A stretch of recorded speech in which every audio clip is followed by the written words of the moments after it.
আসসালামু আলাইকুম, সবাই কেমন আছেন?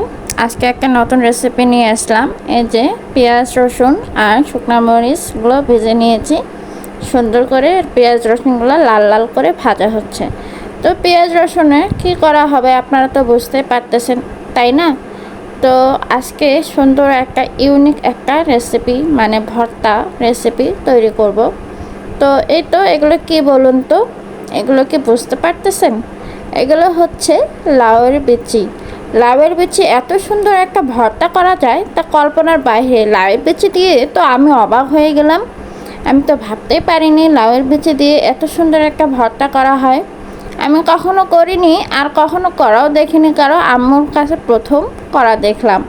আর লাউয়ের বিচিগুলো এত কচি জ্বালা ছিল, লাউটাও সুন্দর জ্বালা ছিল দেখে আম্মু সুন্দর করে বিচিগুলো বের করে নিয়েছে, নষ্ট না করে ফেলে না দিয়ে সুন্দর করে। আম্মু বলল যে আজকে একটা ভর্তা করি, আমাদের ভর্তা মানে করা হয়। তো আম্মুর মনে আছে দেখে এই যে লাল লাল করে ভর্তাটা করে নিচ্ছে।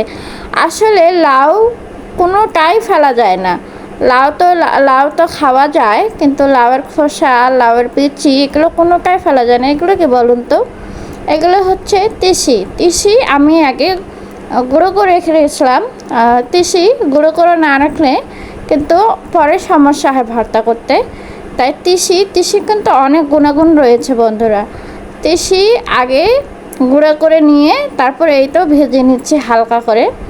ভেজে নেওয়ার পর আম্মু এখন বাটবে সারোয়াতে এখন ভর্তা করবে শুকনো মরিচ দিয়ে। তো তিসির অনেক গুণাগুণ রয়েছে।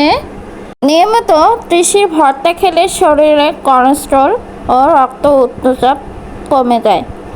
আর তিসির ভর্তা অনেক উপকারী, ডায়াবেটিসের জন্য আরও বিভিন্ন রোগ প্রতিরোধ ক্ষমতা নিয়ন্ত্রণ করে। পেঁয়াজ রসুন তো বলাই বাহুল্য, পেঁয়াজ রসুনও অনেক কিন্তু উপকার ভর্তা। যারা সর্দি জ্বর লেগে থাকে পেঁয়াজ রসুনের ভর্তা করলে অনেক মজাদার হয়।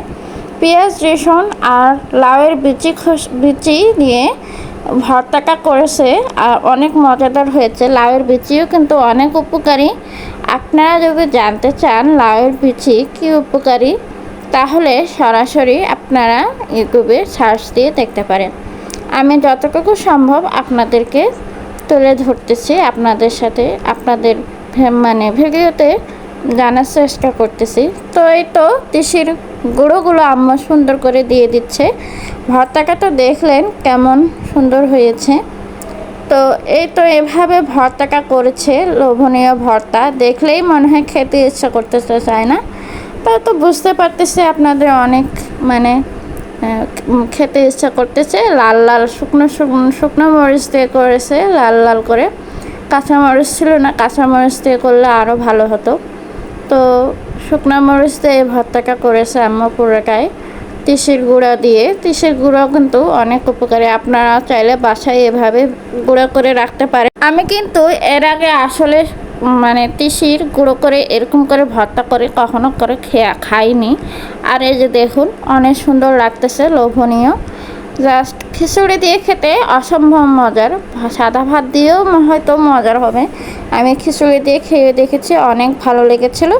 তো আপনাদের কাছে কেমন লাগবে তা জানি না, ট্রাই করতে পারেন।